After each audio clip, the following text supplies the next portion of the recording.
Τι είναι αυτό? Ένα σπουργίτη.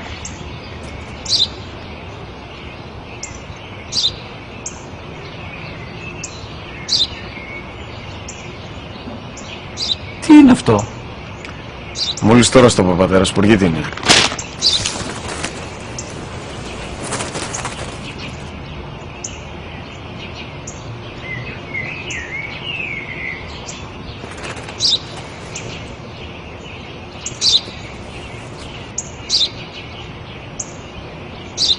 Τι είναι αυτό?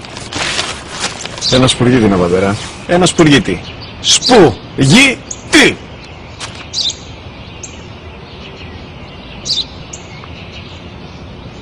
Τι είναι αυτό? Γιατί το κάνεις αυτό το πράγμα, μπορείς να μου πεις? Τόσες φορές σου είπα, είναι ένα σπουργίτη! Δεν το καταλαβαίνεις! Πού πας?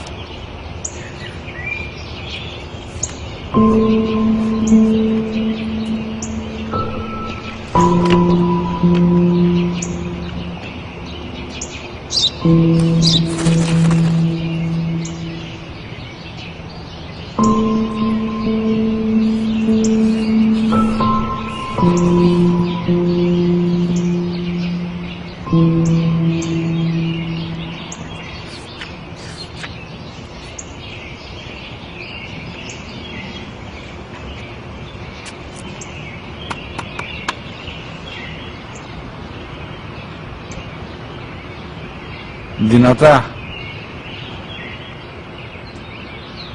Σήμερα ο μικρός μου γιος που πριν λίγες μέρες έκλεισε τα 3 καθόταν μαζί μου έξω στο πάρκο όταν ένα σπουργίτη ήρθε και κάθισε απέναντί μας.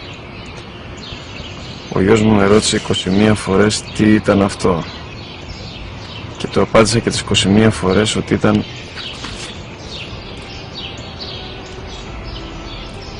ένα σπουργίτη.